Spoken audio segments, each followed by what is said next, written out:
The podcast you are about to listen to is not a medical podcast, nor is it designed to diagnose a condition. While there are medical experts on the show, any questions regarding medical care or concern should be directed to a primary care physician. The team at Imvax is dedicated to delivering new, personalized immunotherapy approaches to improve outcomes for people living with glioblastoma and other solid tumors. Leveraging decades of validated research and technologies, Imvax's unique platform is designed to capture a tumor's full antigen signature and use it to stimulate a patient's immune system against remaining tumor cells. Imvax, advancing a new approach to personalized cancer immunotherapy. Hey, it's your friend Shannon Traphagen, and welcome to the Game on Glio podcast. Here we tell the stories of brain cancer and tumor warriors, clinicians, medical experts, and those in the grief and loss community. Thanks to all of you for making our podcast one of the most popular podcasts globally. If you enjoy our show, please consider writing a review. Also share us with a friend and follow us on Facebook, Instagram, TikTok, YouTube, and our website. This season of the Game on Glio podcast is sponsored by GT MedTech and GammaTile Therapy. Learn more at GammaTile.com. This season is also sponsored by Imvax, personalized, whole tumor-derived immunotherapy. Learn more at Imvax.com. This episode is sponsored by Plus Therapeutics, power and precision in radiotherapeutics. Learn more at respect-trials.com and plustherapeutics.com. When Mike died, the idea of allowing joy into my life seemed nearly impossible. In all honesty, before he even got sick, I think I had lost sight of what joy actually meant to me. I think we both had. We were so happy, and we had so much going for us.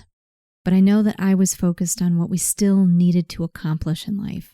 Being parents, having a bigger home, moving up in our careers to make more money.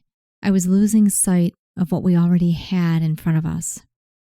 Being parents was our sole focus, but how we would provide that amazing life for our child, it was all about more. Death has a tendency to put everything in focus.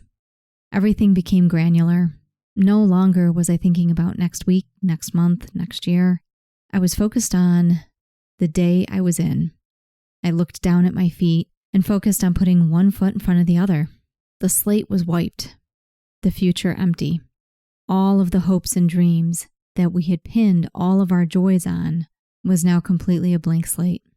Over the last few months, meaning it's taken me nearly 5 years to get here, I've started learning what it means to have courageous joy versus contingent joy.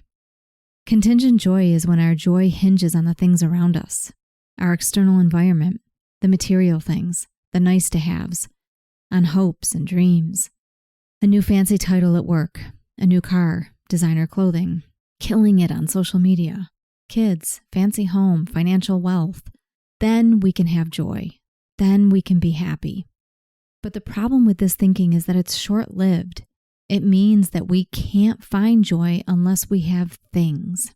But joy isn't found in the material world around us. We can't take it with us when we leave this life. It's found within. Courageous joy is that leap of faith of finding joy inside ourselves and hoping for the best in life, especially when things are hard, lost, feeling hopeless, unsteady, wayward. Courageous joy is allowing ourselves to laugh, smile, and live simply.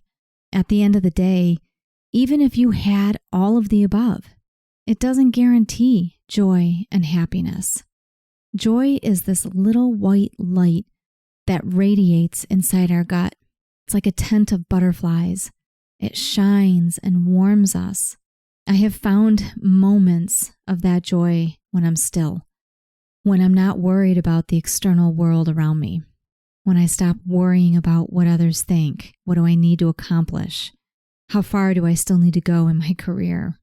I find it in nature, in those little moments when life reminds me what life is truly all about. It is hard for me to hold on to because I feel guilty about trying to be happy and joyful without Mike. But recently, I did find some courageous joy. And what I'm learning is that even though the source of that joy is no longer, it ignited the joy inside me and has shown me that I can be joyful courageously in faith that my life is going to unfold in wonderful, magical ways, that hard times won't always be hard. That is courageous joy. Contingent joy is fleeting. It's momentary. It's contingent upon the things around us. Courageous joy, it's within us. It's inside us. It warms us from the inside out. It never goes away, and it doesn't depend on anything but ourselves. My guest today is finding her way and her joy courageously after the death of her husband. We sit down with her next after a quick word from our sponsor.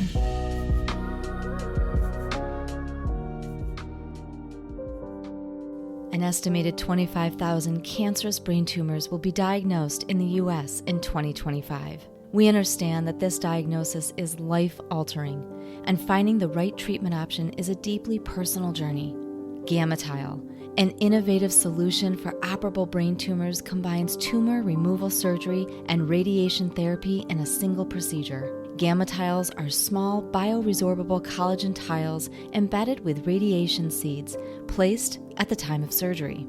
GammaTile begins radiation treatment immediately, delivering targeted radiation continuously over several weeks. We recognize the strength and resilience of those impacted by a diagnosis such as brain cancer and the importance of innovation in treatment. GammaTile is the first and only tile-based radiation therapy and is indicated as a treatment for patients with newly diagnosed cancerous brain tumors and patients with recurrent brain tumors. To learn more about GammaTile or to find a GammaTile Center of Excellence near you, visit GammaTile.com.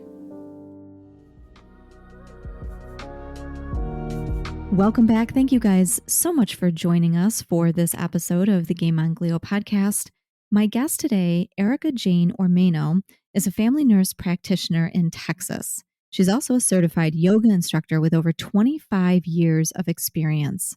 From the family practice clinic to the yoga mat, Erica's motivation for life, health, and wellness drives her passion to teach a healthier way of living that encompasses mind, body, and spirit, while offering a sense of motivation and self-empowerment in living our best life now.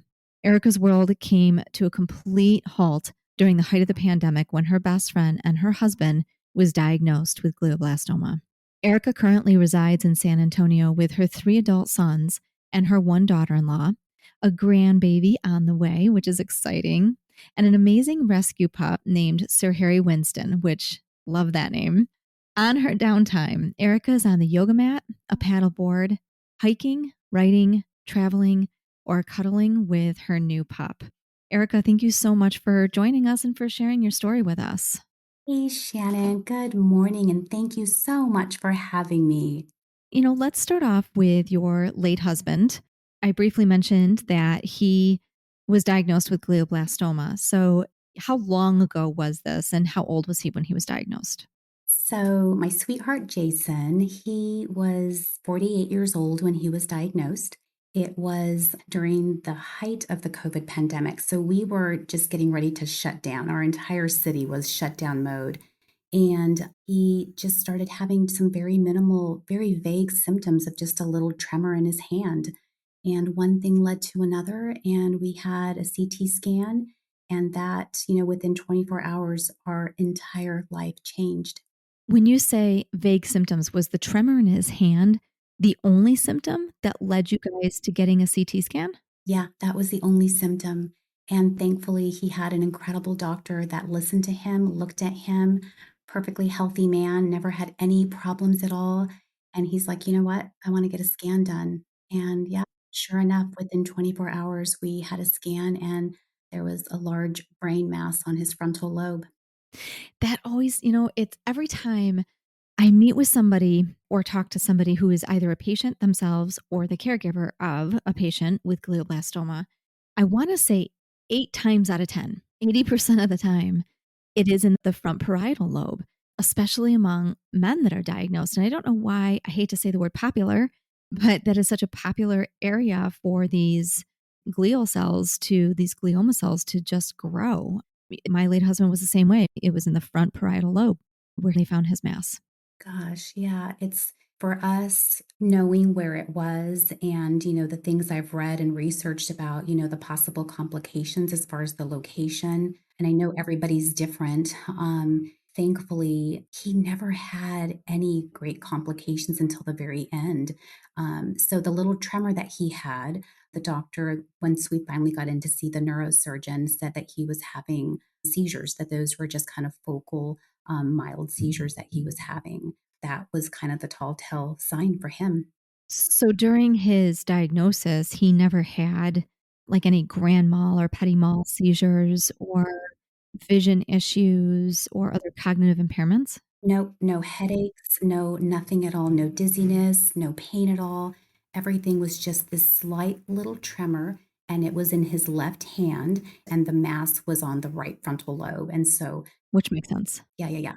Wow. So he was 48 years old, height of the pandemic. They went in and did surgery. What was his course of treatment? Was it standard of care? Did you guys try anything unconventional? So thankfully, both him and I, were in the medical community, and, it definitely helps to have some knowledge.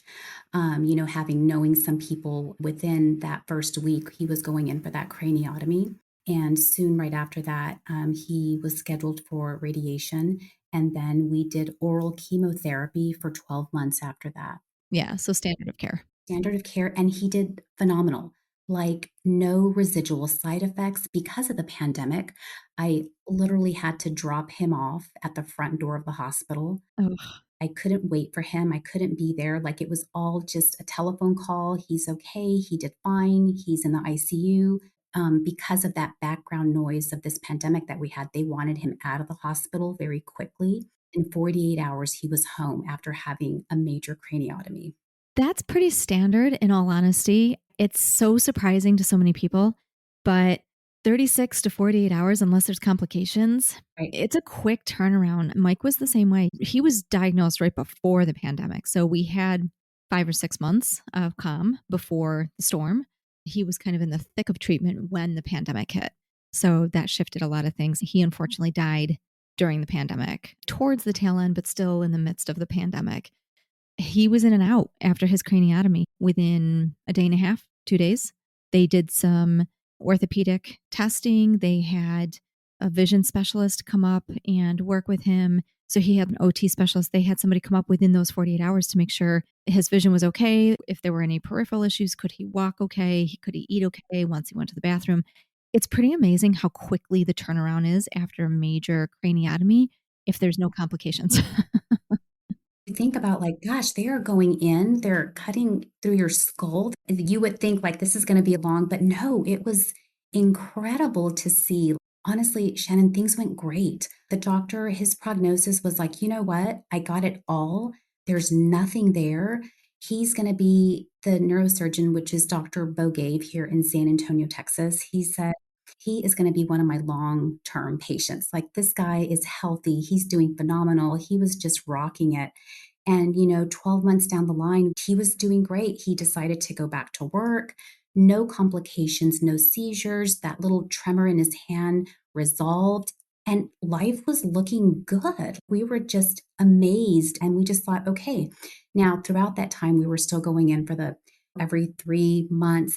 That comes with its own, just like, here we go again. Is it going to be back? Is it here again? And that whole scary ride. But no, every time we went back, nothing there, nothing there, nothing there. And we just thought, okay, maybe we have some time, a lot more time than what we think. And unfortunately, that was not the case. Walk us through a little bit, so he's 49 years old. He's doing really well. The scans, and for people who don't, for the listeners and, our watchers that don't know, what Erica is describing is called scan anxiety.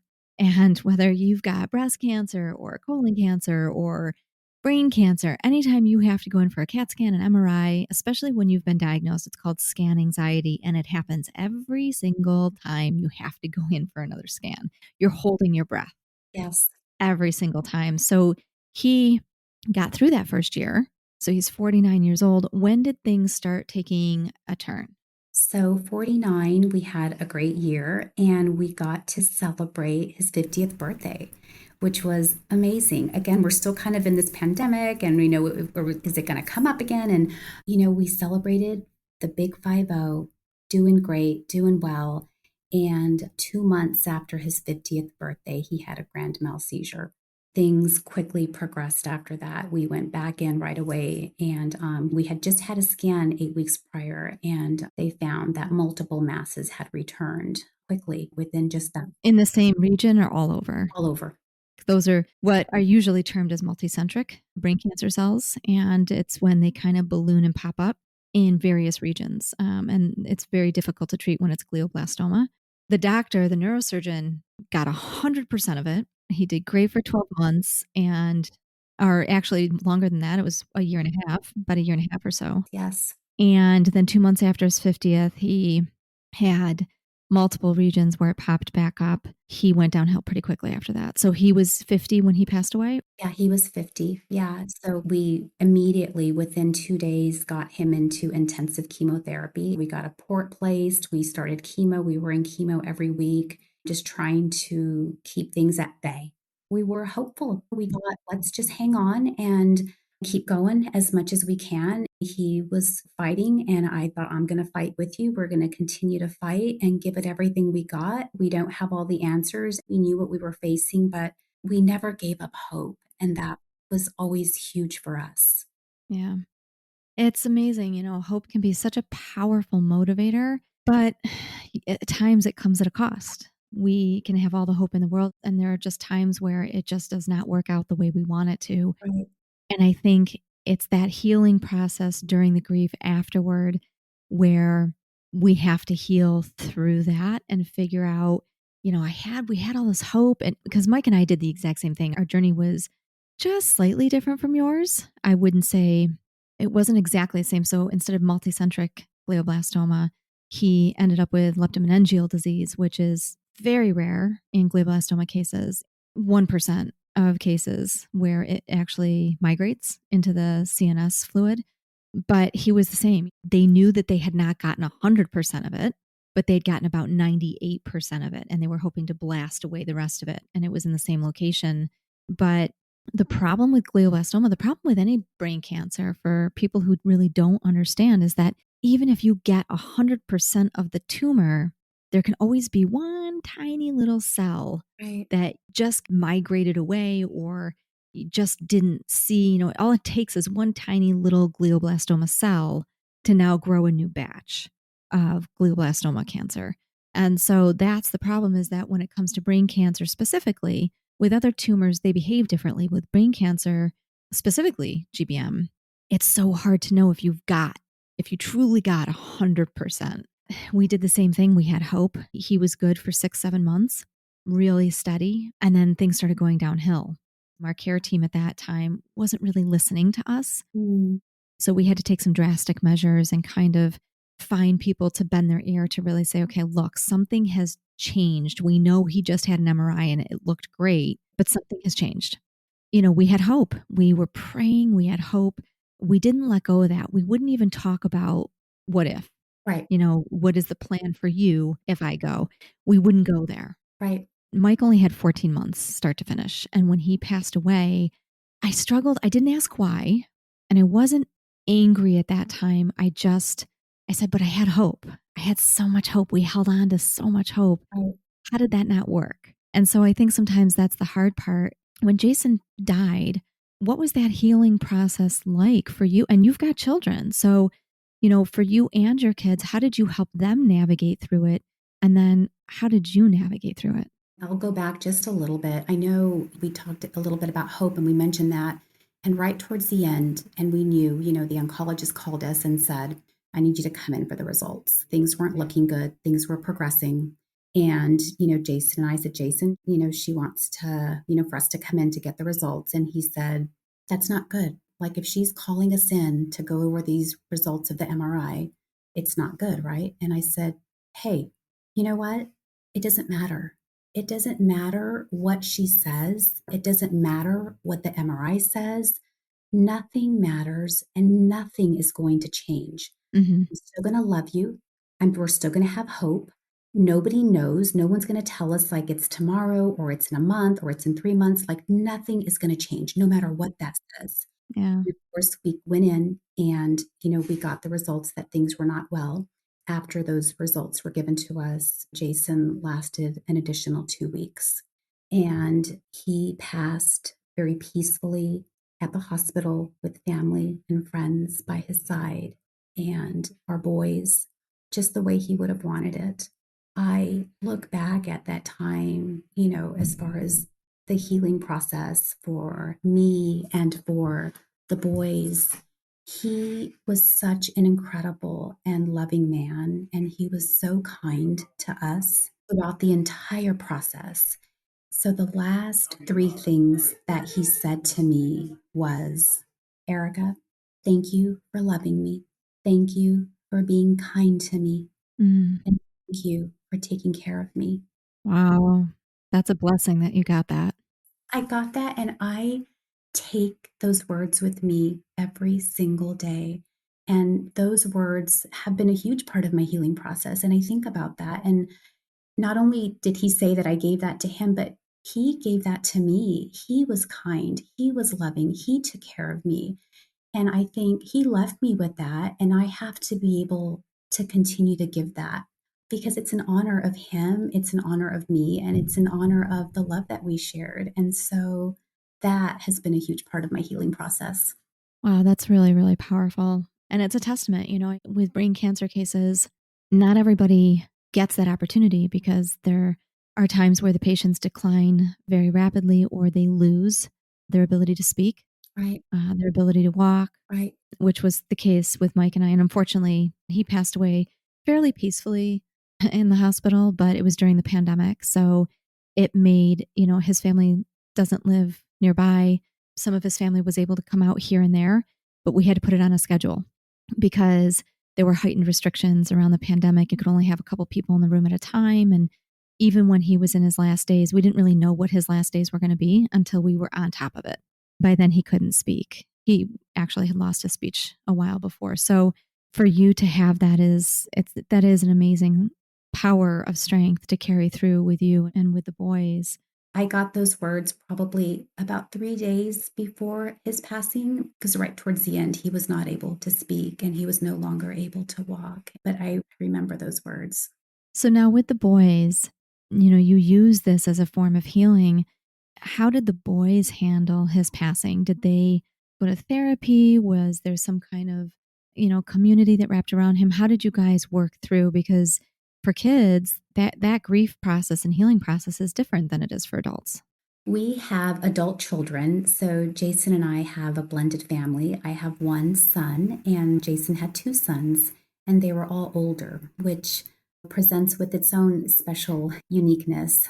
All the boys were incredible. And so our oldest, which is mine, he's now 32, and then the middle one is 30, and then the younger one is 25.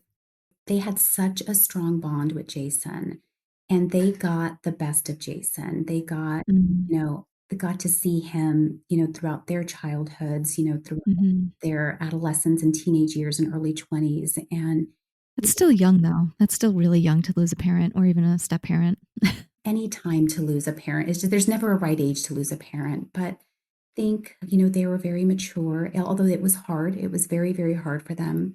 I think us coming together as a family and continuing our traditions and continuing to show up for each other, even though we were a blended family, it would have been easy for us to be like, well, but we continued to meet on Sundays, to get together, to remember him.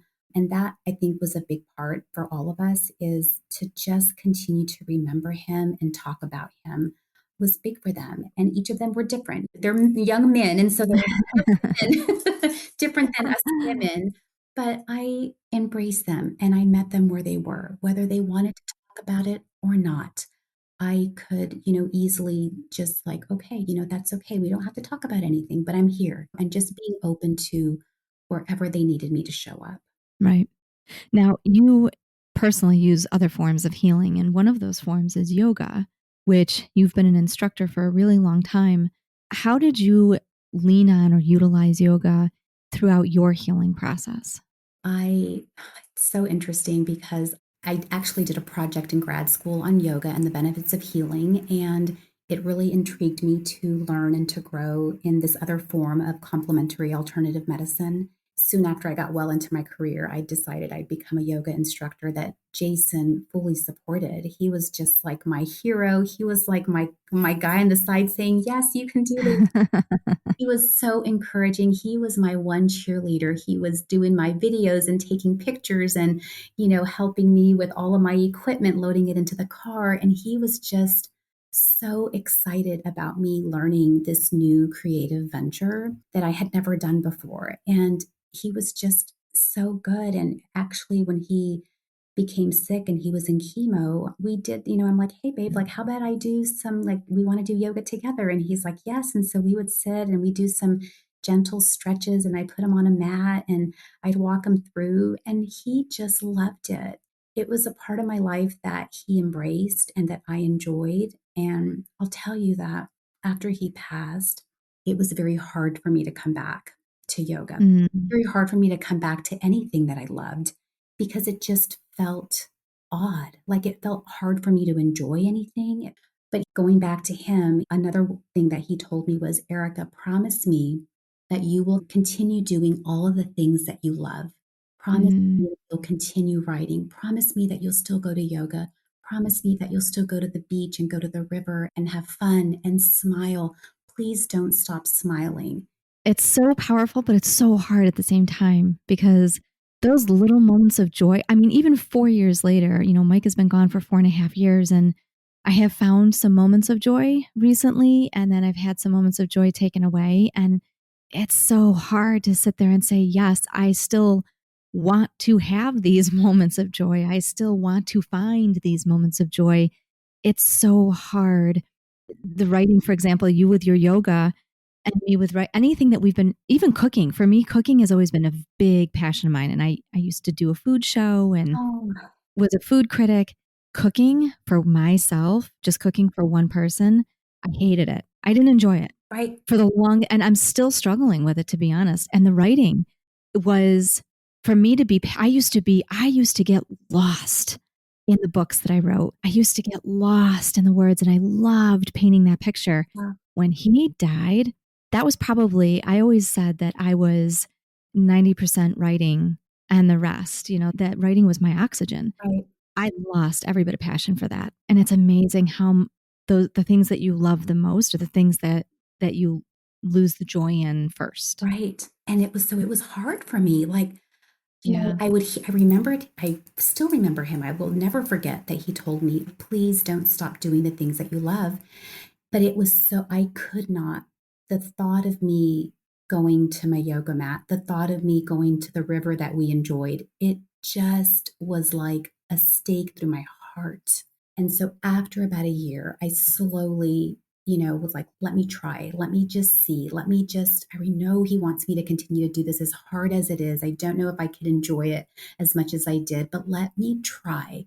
The worst thing that can happen is I cry and I just stop and I just, try again later, or, Yeah. I remember, the first yoga class that I went to, I thought, "I can't teach right now because I have nothing to give from. I'm empty right now, but maybe I can just show up and be a student." And so I backed up a little bit and I thought, "Let me just be a student for now. Again, let me Mhm. just get Mhm. to it again slowly." But I'll tell you, the first time, my first yoga class after Jason died, I got on the mat and I cried because it brought Oh, back so many memories of a time in my life that was so good and so happy and like carefree and, just, being a little yoga teacher and teaching your classes and and he was in the background and it came flooding in with so many memories. And I remember crying the first couple of times as I tried to practice, but I thought, no. I know I need this, and I know that my body will let me know, when I'm ready to go at it full speed ahead. So fast forward to now, and it's getting better. I'm doing more, but it's getting better. It takes some time. It's getting better, but slow. So I'm a slow as a turtle approach. Let me feel it out. What is it that you love about yoga. You know, for people who don't know, I'm a yoga practitioner. I practice yoga. I'm a student. I'm not a Right, teacher, right, right. but I practice yoga quite often. And I've used yoga for a lot of different healing methodologies, including gut health, Right. including anxiety reduction and stress health. And, you know, what would you want listeners to know about the power and the benefits of doing a regular yoga practice?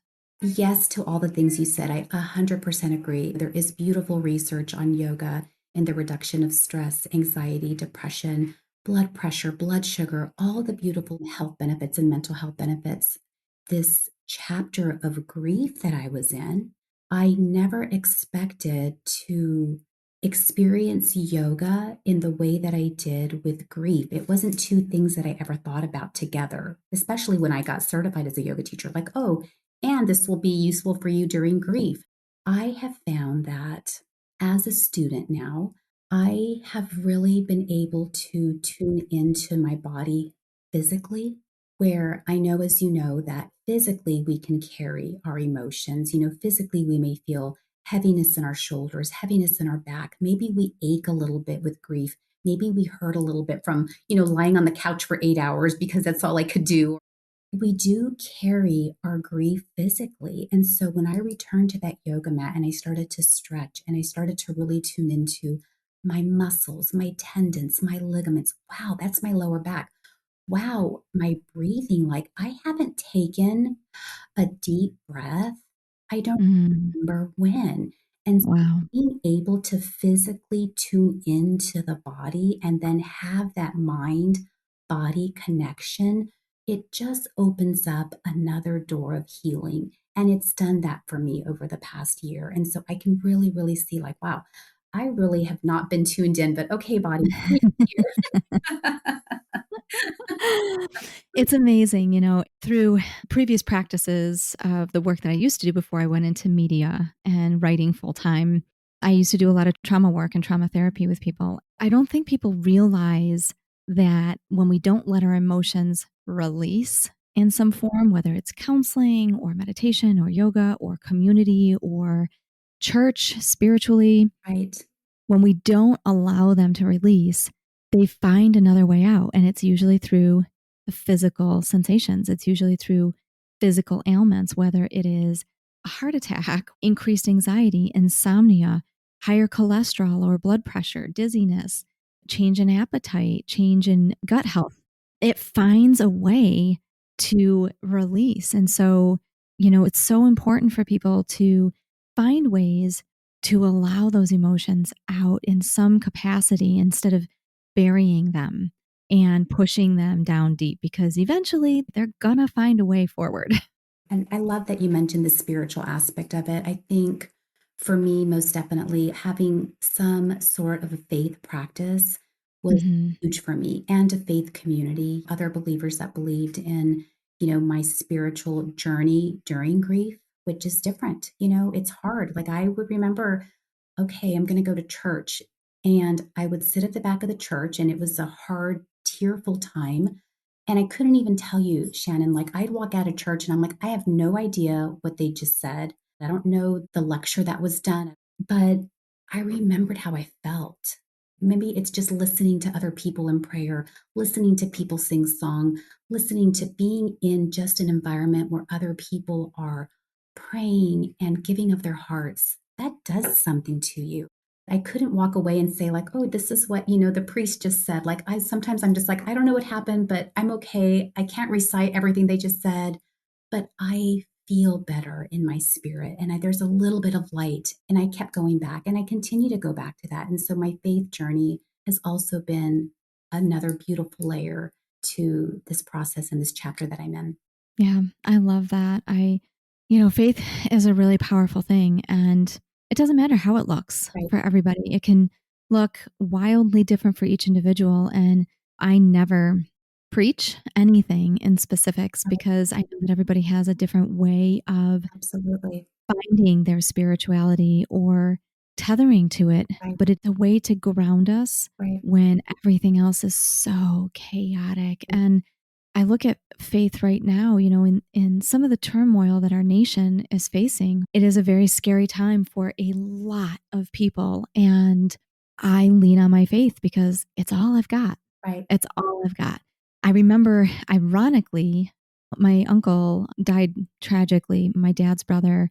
He was my godfather and he lived in a different state, but somebody I was really close to. And he passed away, actually, it would have been, oh gosh, is it 13, 14 years ago now? He was only 54 years old. He was killed in a hit and run 5 months before his death. He had sent me an email. We were talking about something and he had sent me an email and he said, there's only 2 things in this life that are certain: death and taxes. Right. To this day, I've saved that email because he died like 5 months later, 6 months later. And I held on to that because I was like, wow, that is a freaky omen. That's what he says. And then he lost his life, just months later. But it's true. There are only 2 things that are really certain in this life. But the one thing that you can count on beyond this life is just some type of spirituality. It can be so grounding and so powerful in a time when things are really dark and uncertain. Right. It continues to be a very, very strong grounding force for me. I love that. And, you still practice yoga and you're finding your way back to other things that you love. And we're going to mention them towards the end.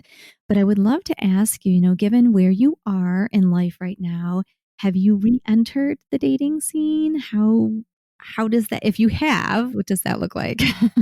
Great question. Thank you for asking that. I thought, wow, oh my goodness. So let's see. How can I answer that? I know, as you know, definitely a different chapter in my life. The short answer is no, I have not started dating. But the long answer is I have started dating myself. This is a new part of me where I think for so long I identified with I'm a widow, which seems so like just, and that was all I could see. That's it. Like I am a widow, nothing else. All of the other identifications, yes, I'm a mother. Yes, I'm a sister and a friend, and I'm a nurse practitioner and all the things, but nothing else. It just seemed to be this identification of being a widow was huge. And that was all I can see and feel. And so fast forward to today, and I know that I am more than just a widow. Yes, I, went through something very tragic and very sad, but there's also a beautiful love story behind that. And Hmm. incredible man behind that loved me. And now I am trying to find my own identity other than I'm not just a widow. I'm a woman with a lot of power and a lot of potential to create a life that I want by myself. And whether that comes with somebody or not, but I want to be able to identify with me and just like, what makes Erica happy? What does Erica want? What brings Erica joy? What motivates her? What is the life that she wants to create? That's kind of where I'm at right now. I can go to dinner by myself or I can go to dinner with a friend. I could watch a movie or not. I can go on a trip and I'm just doing the things that make my heart happy. In regards to dating, if that is something that is willed for me and if that comes up, I'm not completely closed off to it, but for right now, I'm just enjoying my life and, the blessings that I've been given. I love that. That's so powerful because I get a lot of those questions and I'm a little further along in the process Right.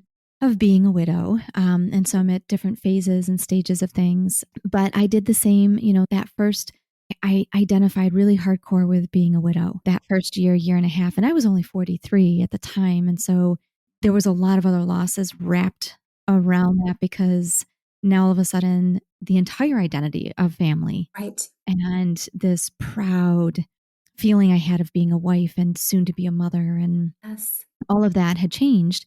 It took me about a year and a half before I really started to want to get to know me again outside of all of these definitions, picking up different sports that I used to do or trying new sports that I hadn't done and going hiking again and going to dinner by myself. The minute you mentioned that, I can remember the first time I went to dinner by myself and sat at a table by myself eating dinner and was comfortable with that. And I used to do all of these things when I was in my early 20s before I met Mike. And I knew I had the capability of doing it. Right. But after 20 years of being with one person, your identity becomes wrapped up in who you are as a team, as partners. Right. it's really powerful to be able to do those kind of things. And I took my first, I went to Europe. I think it was 2 or 2.5 years in to his passing. I decided I'm going to go to Europe. I'm going to spend, 2.5, 3 weeks, and I'm going to travel Europe a little bit. I'm going to do it by myself. I'll meet up with friends. Yeah. I'll hang out with people, but I am going to go and I'm going to do this by myself. And that was a big deal because I hadn't done that since I was in my 20s. It's a huge deal. I did the same thing, but just being able to make an identity for me, like me not attached to anyone, me, just Erica, just who is Yeah. Erica? Erica's not just a widow. Erica's not just a mother. And I hate that, like, oh, this poor, sad, Erica that went through this horrible thing. Like, no, I am destined for more. I am created for more. Yes, things came to a screeching halt for me, but I'm still alive, right? And there's Mm. still so much more. And God willing, I have another good 40 plus years left of my life. And I want them to be the best that they can be. I want to do all the things that I love and all the things that he would want me to love. I know that Jason would want me to continue to live and to be happy. It's like, it's the perfect place to end because what you're describing is hope. Yes. It's hope. It's hope in a new chapter, in a new beginning, hope in the aftermath. And that is it comes from a place of strength and sadness and will and determination.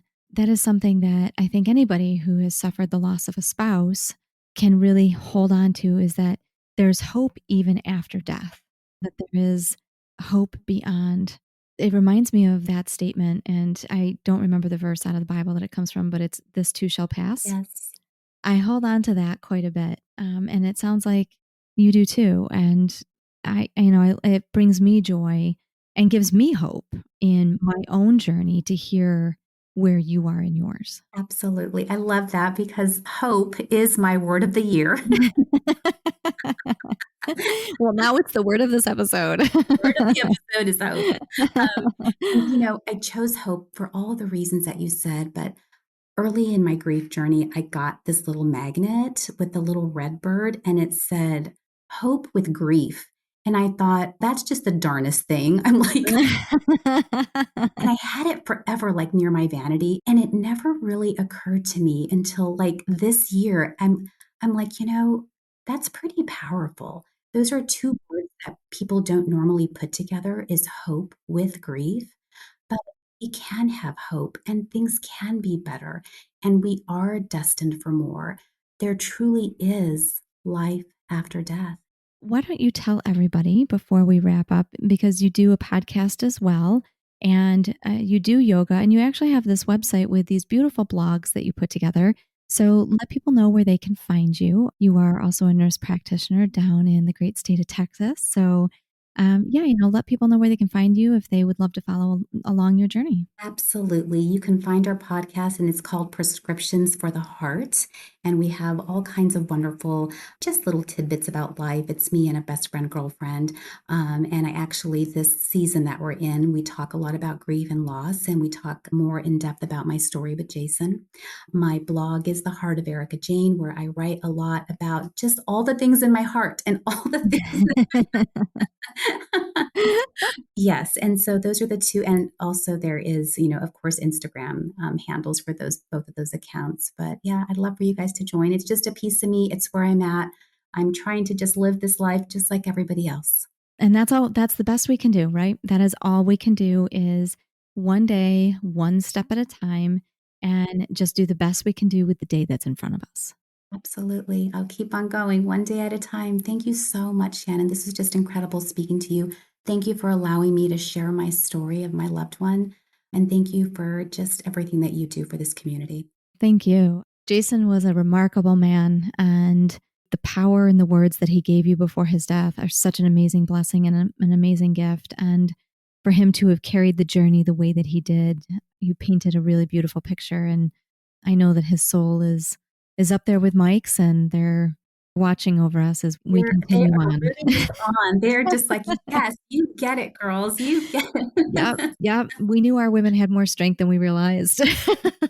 Powerful. And I know they know that. They chose us for a reason and we chose them. I'm Oh, and blessed. that's beautiful too, because there is power in that as well. It's not just about being husband and wife. We were chosen and we chose them, and that's a great gift to have in this life.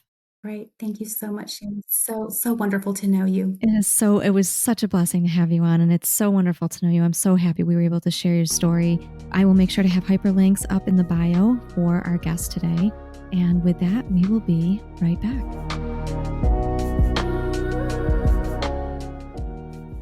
Plus Therapeutics, a clinical stage pharmaceutical company, is developing an innovative treatment for central nervous system cancers, including recurrent glioblastoma and leptomeningeal metastases. Rayobic, a clinical stage radiotherapeutic, is designed to deliver effective, targeted radiation doses directly to cancer cells while sparing healthy tissue, offering hope for improved outcomes and quality of life. The NIH-supported ReSPECT-GBM Phase 2 clinical trial for patients with recurrent glioblastoma is currently recruiting. Learn more about this and other trials at respect-trials.com and plustherapeutics.com. Plus Therapeutics. Power and precision in radiotherapeutics.